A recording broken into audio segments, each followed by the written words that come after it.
One of our pastors is here, Pastor CB, and I just wanted to share real quick a little bit of his story because he's got a little bit more of a story through that. But one of the best communicators you'll ever hear, what God's done in his life, through his life. And so he's going to holler at you real quick. And here you go.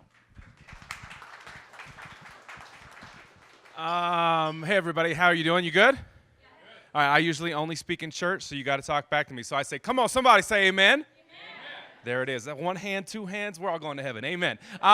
So my name is CB. I'm the teaching pastor at the Denver Dream Center. My job is to do all of the spiritual life. So discipleship programs, Bible studies in our correctional facilities. I also teach and preach for our church that we do on first and third Thursdays. Next Thursday, 7 p.m., Denver Dream Center. You're going to be there. It's going to be amazing.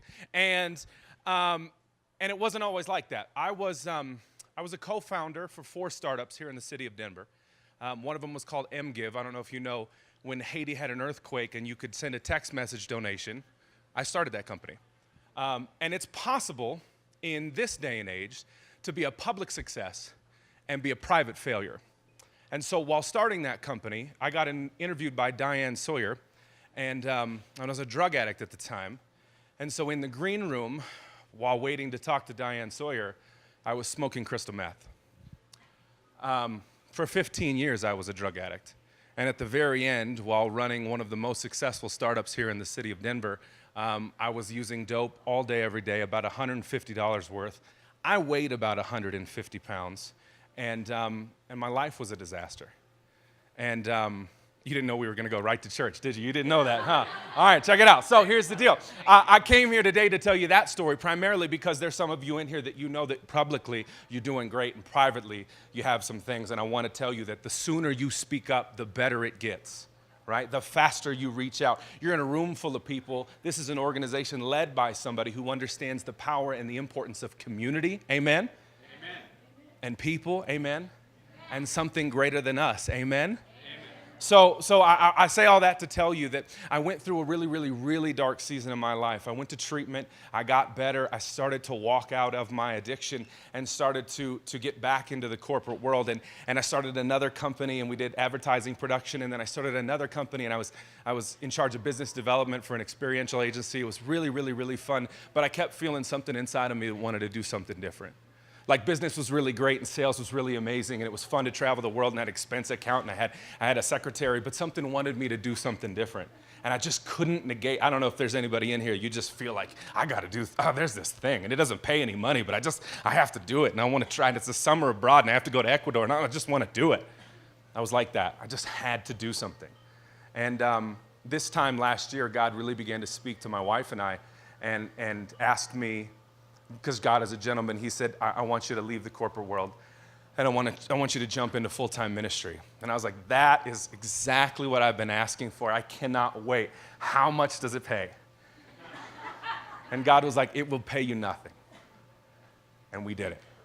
So this month last year, my wife and I prayed, and we told everybody we loved, and they were like, you're crazy. And I was like, I know, this is nuts. I don't know what we're doing. And we jumped, and we stepped alongside Pastor B because I believe in the vision of broken people. I believe that God uses broken people to make beautiful things. And I believe that broken people, in fact, are the most beautiful people because when they're repaired, there's something greater on the inside you just can't put your finger on. I just don't believe in the concept of being self-made because when God makes something, it's so much prettier. So we stepped alongside Pastor B, and I said, what do you want me to do? And he's like, we need somebody to lead the church and talk to people. And I was like, I love to talk. Let's do this. So we started to jump into doing Bible studies and working alongside Caroline at one of the facilities and a few other here in the city. I started to go into halfway houses during the week, and I would sit down with guys who had been multiple times incarcerated. And I would just start telling my story and start telling my favorite Bible stories and start telling them how God is like crazy about losers and how he makes great leaders out of losers. And if you read the stories in the text in the Bible, every superhero in the book is either crazy or a personal disaster. And I would say, does that sound like anybody? And the whole room would be like, oh, that's us, man, that's us. And then we would walk together on what it looks like to step away from addiction, what it looks like to step away from gangs, what it looks like to call their kids, what it looks like to reconcile with a mate. And we got guys who are getting tattoos removed from their face, and that might sound like not a big deal to you because, you know, some people get a tattoo and they get it removed, and it's like, that's a mistake because I don't date him anymore and I won't talk about it. But a lot of these guys, getting a tattoo removed is a public statement about walking away from a gang. And it's a dangerous move. And we have these guys, and they're like, Pastor, I want to get these tattoos removed. And I'm like, let's do it. And then I got guys walking out from time to time, and they're like, Pastor, I think I'm called to do what you do. And I'm like, you're crazy, let's do it. And then time and time again, we get guys like Lamamba, like a couple other people you meet, where they just walk out and something clicks.